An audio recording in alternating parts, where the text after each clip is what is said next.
This is NBC6 South Florida Today.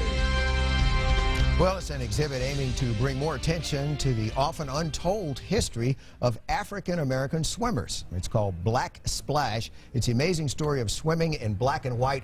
It chronicles the presence of swimming in the lives of both noted and overlooked African-Americans. And here to tell us more are Bruce Wigo, the CEO of the International Swimming Hall of Fame, and Derek T. Davis, who's a curator of the old Dillard Museum. Gentlemen, this is something that doesn't get a lot of attention. First of all, tell me how you're able to get this, and people who come by the Swimming Museum and the Hall of Fame will be able to see this. Well, we're having our exhibit that will open up on February 19th on a Tuesday night, and it's really the first exploration, I think, that's been public about the great history and tradition of African Americans in swimming, dating back to the 1400s, before the West African peoples were brought here, and they were great swimmers. When you read about their story, it's like reading about the discoveries of Captain Cook with the Polynesian swimmers. Right. And this has really been lost. York of the Lewis and Clark expedition was the best swimmer on that group. We had some unbelievable swimmers. Peter Jackson, the great boxing champion, might have been the best swimmer in the world at the time, around in the 1800s. Okay, and hopefully we're going to see some of these pictures come up here shortly. Derek, tell me about the exhibit that will be at your facility and what we'll be able to see. At the Old Dillard Museum, we have an exhibit called Separated Waters, and in that we're looking at a lot of the black beaches that were local to South Florida and to Florida. So we were looking at Virginia Key Beach and the Dania Beach to show the history behind the cultural advocacy that took to keep those beaches alive, and then later to integrate all beaches. On a day, especially when we honor Dr. Martin Luther King, the beaches and being able to integrate these beaches and that made a big impact on lives here in South Florida for many people. Yes, of course, and that's why we're working with the International Swimmers Hall of Fame to show that swimming has been a tradition that all Americans have shared. We have done some things that weren't right and trying to separate them, and by separating them, we've actually affected how we do pools, how we do parks, and we're trying to show people that let's get this information out here so our future generations will do a little better job at preserving these cultural treasures. Bruce, give us an idea why you think, we think of the Summer Olympics. For many years, we thought about African-American athletes in track and field, some of these other sports, but not necessarily swimming. Why has this been the case?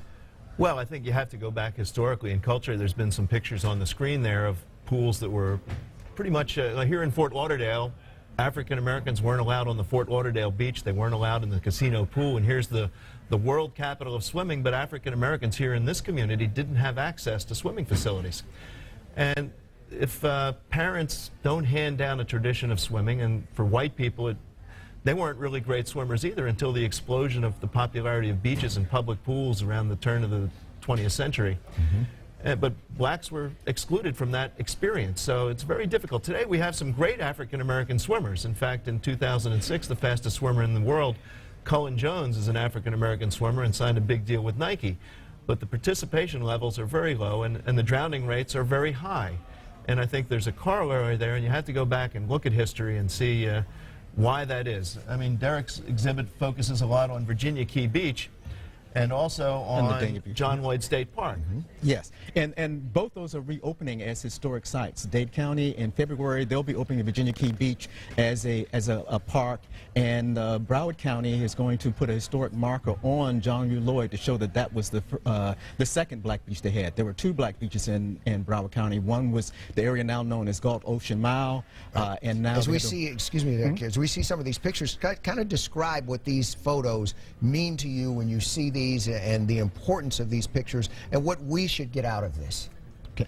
Well, this is a picture of what was known as a black pool, a colored pool, back in the 1930s and 40s. And you can see now here's a picture of the white pool in New Orleans, and you can see the great difference. The black pools that were built were typically wading pools where people could splash and get wet, but these pools, there were sliding boards, there were a place that you could go and hang out all day. That's the difference between the white experience and the black experience in swimming in the first half of the 20th century. As we look forward to 2008 and the Olympics, do we have some African-American swimmers who are excelling, that will do well in the trials and that we may see on the Olympic team? I believe so. We really broke the color barrier on the Olympic water polo and swimming teams in 2000. And we had two African Americans on the Olympic water polo team in 2004. And in 2000, Anthony Irvin was the first African American to win an Olympic gold medal in 2000. But the first, I guess, Anthony Nesty, who went to the University of Florida but is from Suriname, won the first, I guess, person of African descent to win an gold medal in 1988. So there's some that are coming up, but the percentage of competitive swimmers is still very, very low.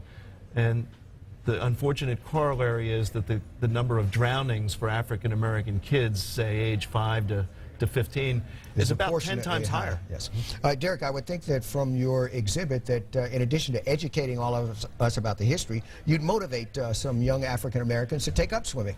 Yes, and we'll do. We have several tours, because remember, the old Dillard Museum is a part of the Broward County school system. So we're already scheduling tours of students to come to see it.